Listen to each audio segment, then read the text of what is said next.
বাংলাদেশের আপডেট সংবাদে আপনাদেরকে স্বাগত। শুরুতেই সংবাদ শিরোনাম। শুরুতেই জানিয়ে দেব একটি গুরুত্বপূর্ণ ভয়ঙ্কর সংবাদ। ইউনূসে হতাশ বাংলাদেশ, জনপ্রিয়তা হারাচ্ছে অন্তর্বর্তী সরকার, থাকছে বিস্তারিত প্রতিবেদনে।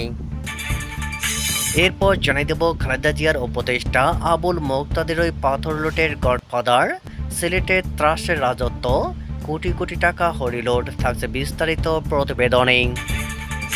এদিকে বরিশাল থেকে গ্রেপ্তার কন্টেন্ট ক্রিয়েটর তৌহিদ আফ্রিদি, থাকছে বিস্তারিত প্রতিবেদনে। এদিকে ঢাকায় বিএনপি নেতা ফজলুর রহমানের বিরুদ্ধে বৈষম্যবিরোধী ছাত্র আন্দোলনের বিক্ষোভ, থাকছে বিস্তারিত প্রতিবেদনে। আরও জানিয়ে দেব নির্বাচনে সরকার চাপ দিলে পদত্যাগ করব জানালেন প্রধান নির্বাচন কমিশনার, থাকছে বিস্তারিত প্রতিবেদনে।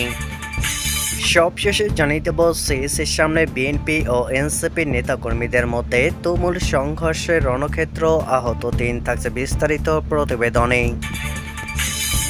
এতক্ষণে শুনছিলেন সংবাদ শিরোনাম, এবারে বিস্তারিত। ইউনূসে হতাশ বাংলাদেশ, জনপ্রিয়তা হারাচ্ছে অন্তর্বর্তী সরকার। গত বছর আগস্টে শেখ হাসিনা সরকারের পতনের পর অন্তর্বর্তী সরকারের প্রধান উপদেষ্টা হিসাবে নোবেলজয়ী অর্থনীতিবিদ মোহাম্মদ ইউনূসকে বরণ করে নেয় কোটি কোটি বাংলাদেশি। সংকটে পড়া বাংলাদেশ তখন এই ক্ষুদ্র ঋণের জনকের কাছ থেকে একটি আশার পরিবর্তনের প্রত্যাশা করেছিল। যুক্তরাষ্ট্রের ঘনিষ্ঠ বন্ধু হিসাবে পরিচিত ইউনূস সেই সুযোগটি লোপে নেন। অনেকের চোখে তিনি হয়ে ওঠেন বাংলাদেশের ফ্রাঙ্কলিন ডি রুজভেল্ট, যিনি 1930-এর দশকে মহামন্দার পর আমেরিকাকে সংকট থেকে টেনে তুলেছিলেন। দায়িত্ব নেওয়ার পর চট্টগ্রাম বিশ্ববিদ্যালয়ের সাবেক এই অর্থনীতিবিদ, অধ্যাপক, বিচার বিভাগ, পুলিশ, অর্থ ও প্রশাসন সংস্কারের ঘোষণা দেন। গরিবের ব্যাংকার হিসেবে পরিচিত ইউনূস প্রতিশ্রুতি দেন তিনি দেশের অর্থনীতিকে চাঙ্গা করবেন এবং হাসিনার ফ্যাসিবাদী শাসনামলে গড়ে ওঠা দুর্নীতিপূর্ণ নেটওয়ার্ক ধ্বংস করবেন। বিশেষ করে পশ্চিমা দেশগুলো, যারা সাধারণত এই উপমহাদেশের বাস্তবতা সম্পর্কে উদাসীন, ইউনূসকে একজন ত্রাণকর্তা হিসাবে দেখেছিল। গত বছরের 8 আগস্ট তিনি প্যারিস থেকে উড়ে এসে ঢাকা শহরের নেতৃত্বের শূন্যতা পূরণ করেন। কিন্তু এখন আগস্ট 2025, সেই উচ্ছ্বাস অনেকটা মিলিয়ে গেছে। এখন সাধারণ মানুষ প্রকাশ্যে ইউনূস ও তার সরকারের প্রতি তীব্র বিরক্তি প্রকাশ করছে। আরও তাৎপর্যপূর্ণ বিষয় হলো, বাংলাদেশের কিছু সুশীল ব্যক্তি যারা 1 বছর আগেও ইউনূসের প্রশংসা করতেন, এখন সম্পূর্ণ ভিন্ন সুরে কথা বলছেন। এক প্রবীণ সাংবাদিকদের ভাষায়, এরা বাতাস দেখেই পথ চলে। উদাহরণস্বরূপ বলা যায়, অর্থনীতিবিদ ও সেন্টার ফর পলিসি সিডিপি এর ফেলো দেবপ্রিয় ভট্টাচার্যের কথা। গত বছর ইউনূস তাকে জাতীয় অর্থনীতির উপর ভিত্তি করে শ্বেতপত্র তৈরির দায়িত্ব দেন। সোভিয়েত ইউনিয়ন থেকে অর্থনীতিতে পিএইচডি করা এই ব্যক্তি কয়েক মাস আগেও হাসিনার শাসনে বাংলাদেশ কিভাবে ঘনিষ্ঠ পুঁজিবাদ থেকে লুটপাটতন্ত্রে পরিণত হয়েছিল তা তুলে ধরেছিলেন। তবে এখন তিনি নতুন সরকারের ব্যর্থতা নিয়ে বেশি কথা বলছেন। গত সপ্তাহে তিনি বলেন, এখন সময় হয়েছে অন্তর্বর্তী সরকারকে একটি স্পষ্ট এক্সিট পলিসি বা সরে দাঁড়ানোর রূপরেখা ঠিক করার। এই ধরনের নাটকীয় অবস্থান পরিবর্তন এখন বাংলাদেশের রাজনৈতিক বাস্তবতা খুব সাধারণ হয়ে গেছে। অধিকাংশ মানুষ এই মনোভাব বদলের জন্য ইউনূস এবং তার ঘনিষ্ঠ সহযোগীদের দায়ী করেছেন। এই প্রেক্ষাপটে মোহাম্মদ ইউনূসের জনপ্রিয়তা কমে যাওয়ার পিছনে কারণগুলো বিশ্লেষণ করা এখন সময়ের দাবি। খালেদা জিয়ার উপদেষ্টা আবুল মোক্তাদির ওই পাথর লুটের গডফাদার, সিলেটের ত্রাসের রাজত্ব, কোটি কোটি টাকার হরিলুট। সিলেটের সাদা পাথরের হরিলুটের নৈপথ্যে গডফাদার হিসাবে এখন সবচেয়ে আলোচিত নাম খন্দকার আবদুল মোক্তাদির। বিএনপির চেয়ারপারসন খালেদা জিয়ার উপদেষ্টা পরিচয়কেই ঢাল বানিয়ে তিনি বছরের পর বছর সিলেটের সম্পদ লুটপাট করে আসছেন। স্থানীয়রা বলছেন, গত বছরের 5 আগস্টের পর থেকে মোক্তাদির পুরো সিলেটে ভয় ও ত্রাসের সাম্রাজ্য গড়ে তুলেছেন।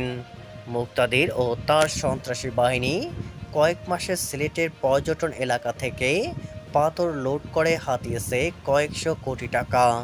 তার সহযোগী হিসাবে মাঠে নামিয়ে দেওয়া হয়েছে সিলেট মহানগর বিএনপির সভাপতি কয়েস লোদি, জেলা স্বেচ্ছাসেবক দলের সদস্য সচিব শাকিল মোরশেদ সহ একদল লোভী ক্যাডারকে। তারা দিনে দিনে সিলেটকে পরিণত করেছে লুটের ময়দানে। বিএনপি নামের দলটি এখানে আবারও তাদের আসল চরিত্র প্রমাণ করছে। অপকর্ম প্রকাশ্যে ধরা পড়লে ভণ্ডামি করে চুনোপুটিদের নামমাত্র শাস্তি দেওয়া হয়, অথচ আসল দোষীরা এসব রাঘবওয়ালা দলীয় পুরস্কার আর পদোন্নতি পায়। এদিকে বরিশাল থেকে গ্রেপ্তার কন্টেন্ট ক্রিয়েটর তৌহিদ আফ্রিদি। প্রখ্যাত ইউটিউবার ও কন্টেন্ট ক্রিয়েটর তৌহিদ আফ্রিদিকে গ্রেপ্তার করেছে সিআইডি। তাকে জুলাই মাসে যাত্রাবাড়ি থানায় দায়ের করা একটি হত্যা মামলায় গ্রেপ্তার করা হয়েছে। মামলায় 11 নম্বর আসামি আফ্রিদি। সিআইডির বিশেষ পুলিশ সুপার মিডিয়া জসিমউদ্দিন খান এই তথ্য নিশ্চিত করেছেন। জসিমউদ্দিন খান জানান, তৌহিদ আফ্রিদিকে বরিশাল থেকে গ্রেপ্তার করা হয় এবং তাকে ঢাকায় আনা হচ্ছে। বিএনপি চেয়ারপারসনের উপদেষ্টা ফজলুর রহমানের বিরুদ্ধে বিক্ষোভ করছে বৈষম্যবিরোধী ছাত্র আন্দোলন। আজ রোববার সন্ধ্যায় রাজধানীর শাহবাগে জাতীয় জাদুঘরের সামনে এই কর্মসূচিতে ফজলুর রহমানের ছবিতে জুতা নিক্ষেপ ও তার কুশপুত্তলিকা দাহ করা হয়।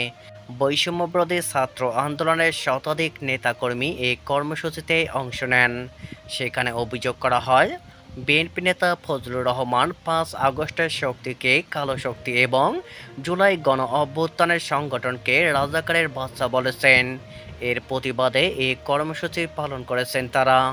এ সময় আর করিস না শেখ দেশটার দিকে চাইয়া দেখ, আওয়ামী লীগের দালালরা হুঁশিয়ার সাবধান, মুজিবাদ মুর্দাবাদ, ইনকিলাব জিন্দাবাদ, শোকসনা বহিষ্কার বহিষ্কার বহিষ্কার প্রভৃতি স্লোগান দেওয়া হয়। নির্বাচনে সরকার চাপ দিলে পদত্যাগ করব জানালেন প্রধান নির্বাচন কমিশনার।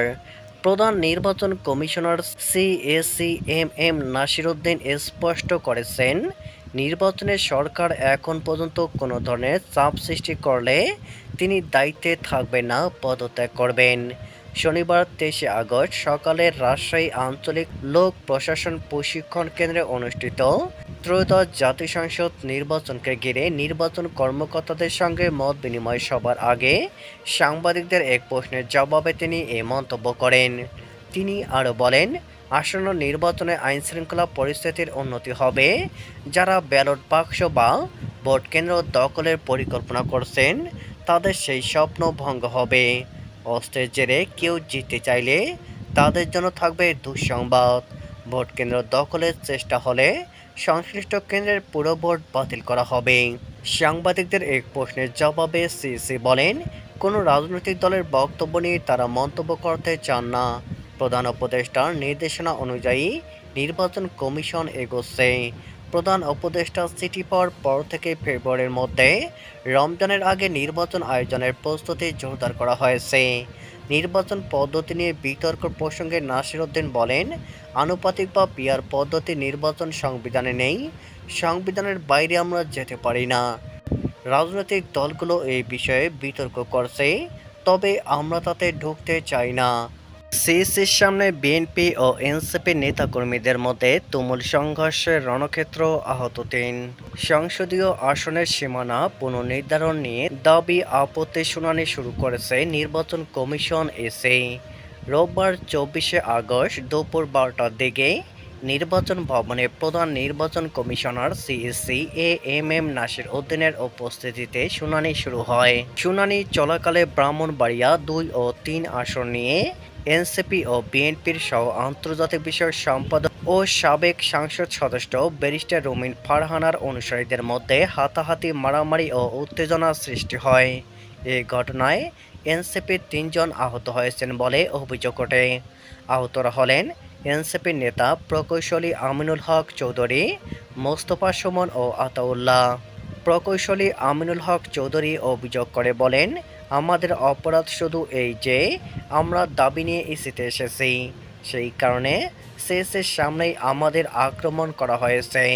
অন্যদিকে রুমিন ফারহানা দাবি করেন, প্রথমে তারা আমাদের ধাক্কা দেয়, এরপর আমার অনুসারীরা এর প্রতিবাদ জানায়।